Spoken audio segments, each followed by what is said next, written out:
मैं किसी भी स्लीपर सेल के बारे में कम से कम ही टिप्पणी करना चाहता हूं, क्योंकि इस समय देश बहुत खतरे में है। हमें इन सब लोगों की बातों पे ध्यान नहीं देना चाहिए।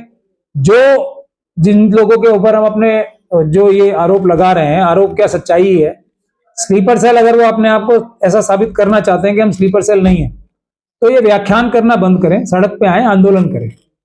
जो व्यक्ति आंदोलन करने के लिए तैयार नहीं है, सिर्फ प्रेस कॉन्फ्रेंसेस करता है और ऑपोजिशन विपक्ष की पार्टियों में है, उसको मैं स्लीपर सेल के अलावा कुछ मान ही नहीं सकता।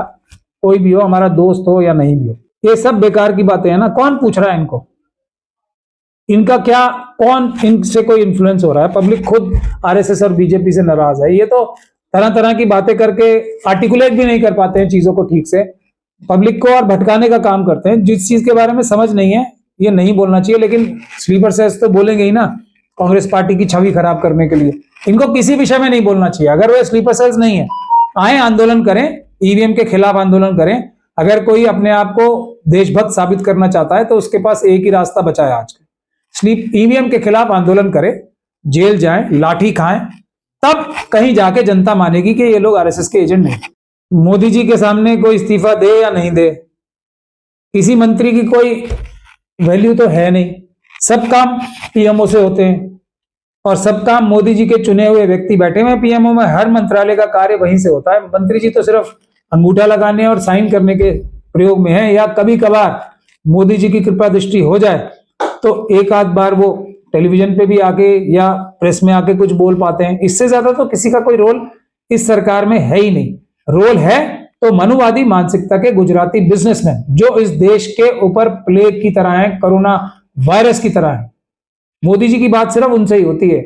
मोदी जी और ये आरएसएस और बीजेपी के लोग और ये मनुवादी मानसिकता के गुजराती बिजनेसमैन, जो देश को कोरोना वायरस की तरह खोखला कर रहे हैं, मतलब मार रहे हैं, और प्लेग की तरह देश के ऊपर छाए हुए हैं। आज ही मैं एक अखबार में पढ़ रहा था कि जो इकोनॉमिक एडवाइजर हैं हमारे देश के, उन्होंने फरमाया है कि इस चीज को देख के, रुपए को इतना नीचे देखकर उनकी रातों की नींद हराम नहीं हो रही है। He is not losing any sleep over this, यानी कि उनके कान पे जूं भी नहीं रेंग रही। इसका क्या अंदाजा लगाया जाए कि मोदी जी, अमित शाह जी और आरएसएस के लोग जो देश की इकोनॉमिक्स देख रहे हैं, निर्मला सीतारमण जी तो सिर्फ सिग्नेचर करती है ना, कोई काम तो करती नहीं है। वो जानबूझ के साजिश करके रुपए की कीमत गिरवा रहे हैं। इसीलिए जो उनके इकोनॉमिक एडवाइजर हैं वो ये कह रहे हैं, मैं तो चादर तान के, लंबी चादर तान के सोता हूं, मुझे कोई फर्क नहीं पड़ा इस चीज से, मेरे कान पे जूं भी नहीं रहेंगी, ना मेरी एक क्षण की भी नींद खराब हुई। अगर वो देशभक्त होते, देश के बारे में उनको इतना भी ख्याल होता, तो उनकी रातों की नींदें हराम होती। क्योंकि अफगानिस्तान से भी, मतलब इतनी कमजोर हमारी करेंसी हो गई है कि अफगानिस्तान की करेंसी हमसे कई गुना ज्यादा मजबूत है आज की तारीख। और इनकी टक्कर, अब ये इनकी स्ट्रेटेजी क्या होगी जी? पाकिस्तान का 235 रुपए, इनका जो एक कंपैरिजन करना है ना पाकिस्तान से, जो कि एक पूरी तरीके से नाकाम स्टेट है, जो कि एक पूरी तरीके से हाईजैक्ड स्टेट है। वहां की एस्टेब्लिशमेंट जो है पाकिस्तान की, वो पूरी तरीके से पाकिस्तान एज ए कंट्री को, वहां की देश की जनता को खोखला कर चुके हैं। वहां सब कुछ खत्म हो चुका है।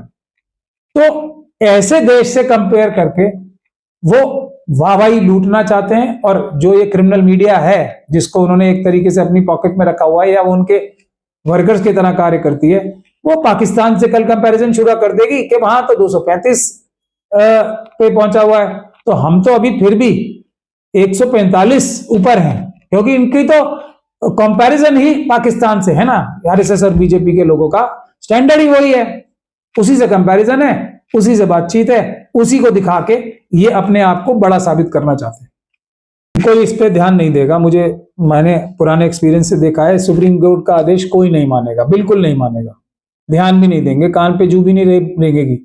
ऐसा मेरा अंदाजा है। और ये अंदाजा मैं अभी तक की सुप्रीम कोर्ट के इतने सारे आदेश जिसकी अवहेलना जिसको नजरअंदाज खुलेआम किया जाता है, और सुप्रीम कोर्ट ऐसे अफसरों के खिलाफ कोई कार्रवाई नहीं करती है। बुलडोजर से लेके मॉब लिंचिंग से लेके और मॉब वायलेंस और जो मास वायलेंस है उसके लिए सुप्रीम कोर्ट की एक नहीं दर्जनों रिटर्न में गाइडलाइंस हैं, कोई पालन नहीं करता, लेकिन सुप्रीम कोर्ट उसके खिलाफ कोई कार्रवाई नहीं करता। इसलिए, और ये जो जूता कांड जब से हुआ है ना, तब से तो बिल्कुल ही सुप्रीम कोर्ट की तरफ ध्यान देना ही सबने बंद कर दिया कि अब तो कोई वैल्यू ही नहीं बची।